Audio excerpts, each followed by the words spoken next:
Mukoma makasimbe. Chipen makadi. Tiri nani mukoma muri Zimbabwe ingada kuziva kuti zita renyu munonzani uye mune makore mangani? Nonzitafadzwa Mutapaunga nine 28. 28 years. Alright, saka mukoma kuno kwatiri nharaunda ino inonzi chi? Nonzi Umuzi Farm. Umuzi Farm kuri chi ku Glendale? Iri Glendale. Alright. So mukoma mungada kutizivisawo nyaya yenyu kuti yakamira sei? Takanzwa kuti mune makashayikirwa nemudzimai. Mungada kuti tsanangurira kubva pakutanga kuti nyaya yenyu izotiita kuti tisvike panapa patiri nhasi. Kuti zvii zvakaitika kubva pakutanga, makasangana kupi nemudzimai uyu uye mukagara mese sei? Mukadzi uyu ndakasangana naye kumarondera ndaigara naye. Alright. Makagara makanga makanoroora here kana kuti kuroora nasandaroora. Mamusati maroora. Hongu. Ko hama dzake makasvika kuhama dzake? Kuhama dzake handitoziva kumba kwawo. Alright, sa muchigara nemudzimai wenyu imimi makambomubvunzawo here kuti kumba kwawo ndekupi uye hama dzake ndedzipi? Ya, kumba kwake ndakavabvunza kuti vakati vanobva kwaRusape.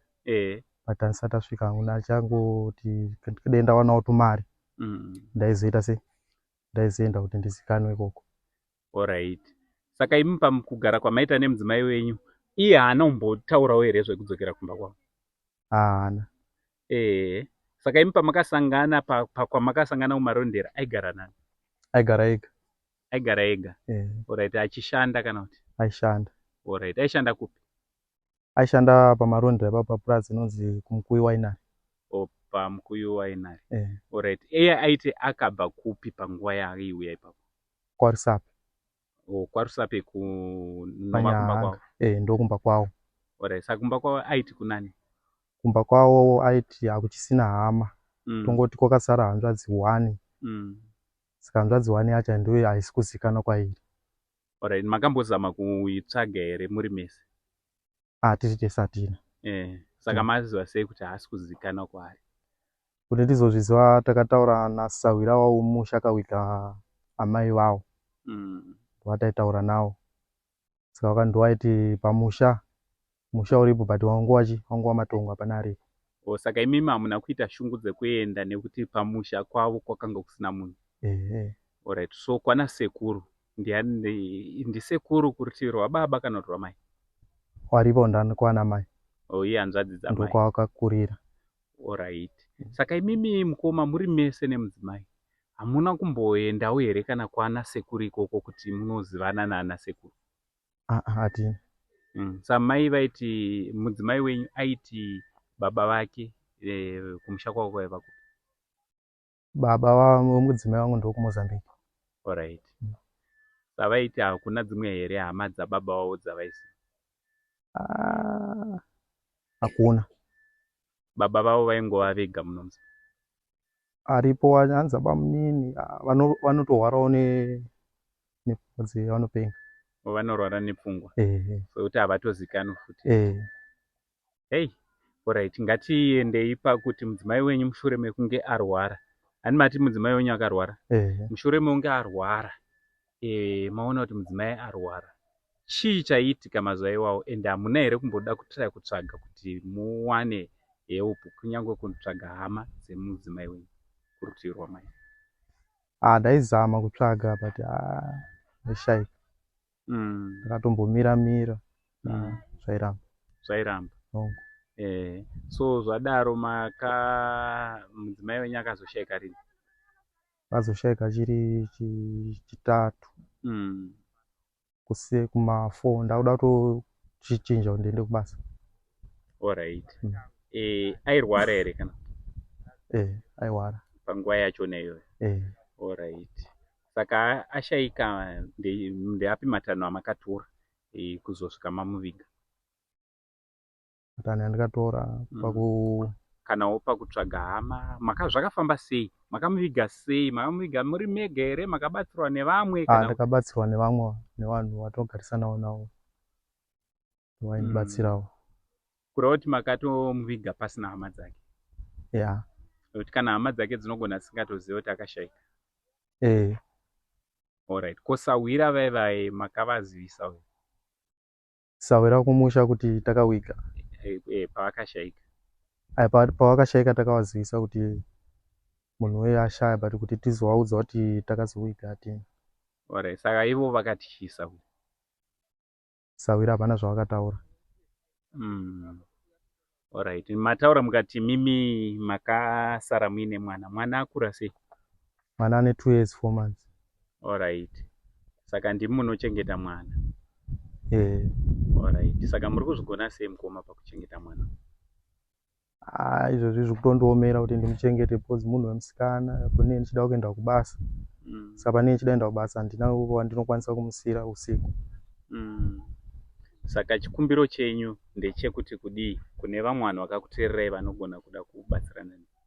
Chikumbiro changu ndechekuti ndikwanise kubatsirwawo, kuti kune anogona kukwanisa kundibatsira kuti ndikwanise kuchengetawo mwana. Alright, ko pakaita vanoti mwana tipei hedu tigare naye tichimuchengeta? Hapana kuipa. Munosununguka nazvo? Kutenda. Sezvandakaita inini ndikati mondipa henyu mwana ndomuchengeta. Munokotakura. Handiti? Tono tichibetserana toita process yacho nekuti tinge tinochengeta mwana. Ndizvozvo. Ngoma ko kurutivi rwenyu mimi hakuna here hanzvadzi dzenyu kana mai kana angachengeta mwana? Amai varipo but vakaramba. Varoorwawo nomumwe murume wakati handikwanisi kuchengeta. Havasisiri vese nababa? Vakanowanikwawo kumwe? Vakawanikwawo kumwe. Alright, vakabva vati handikwanisi kuchengeta mwana. Ko hanzvadzi dzenyu? Hanzvadzi dzakaramba. Ini ndongoti pamababa wangu ndiri ndega, ndakaberekwa ndiri ndega. Alright. Handina umwe aripo. Hakuna anokwanisa kukubatsirai padambudziko iri? Hapana. Saka idambudziko rakunetsai zvakadii? Uyewo munofungeiwo pamusoro pemwana wenyu muchimuona achikura? Mwana wangu dai angokurawo, akakurawo ane utano, ndaifunga kuti anogona kuzokwanisawo kuzondichengetawo iye.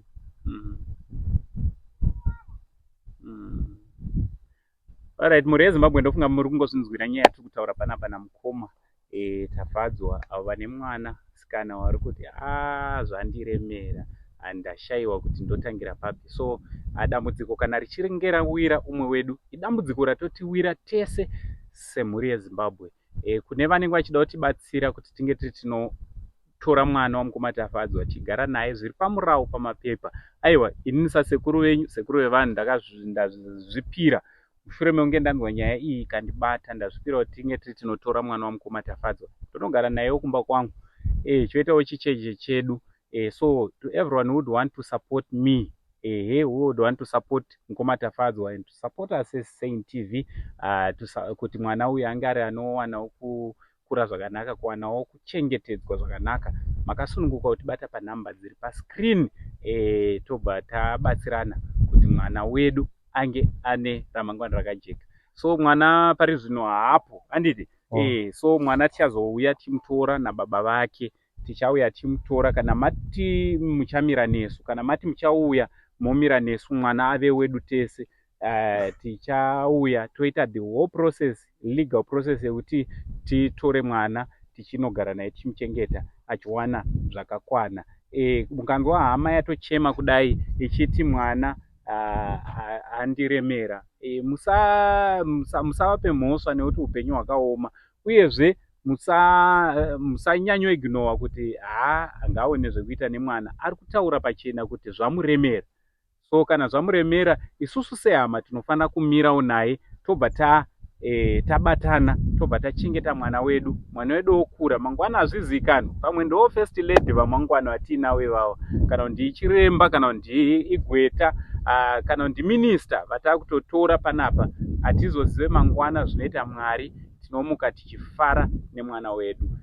Mukoma, aiwa, tinovimbisa kuti tichamira nemi, uye mhuri yeZimbabwe ichatibatsira kuti tinge tiri tinochengeta mwana wedu. Notenda. Mungada kuti kudii kunani achabatsirana nesu kuti tidzoke zvakare kuzotora mwana? Aiwa, ndinotenda pane akawana vanondibatsirawo, ndingotenda nazvo. Handiti? Aiwa, tinotenda mhuri yeZimbabwe. Tibatei panhamba dziri pascreen idzo, tione kubatsirana nemwana, mwana ange ari anoenda pari safe, panozikanwa. Imimi murimi vabereki, murimi muchatibatsira kukudza mwana. From Uncle Saint, the only Zim uncle, for now ndichiti it's much love.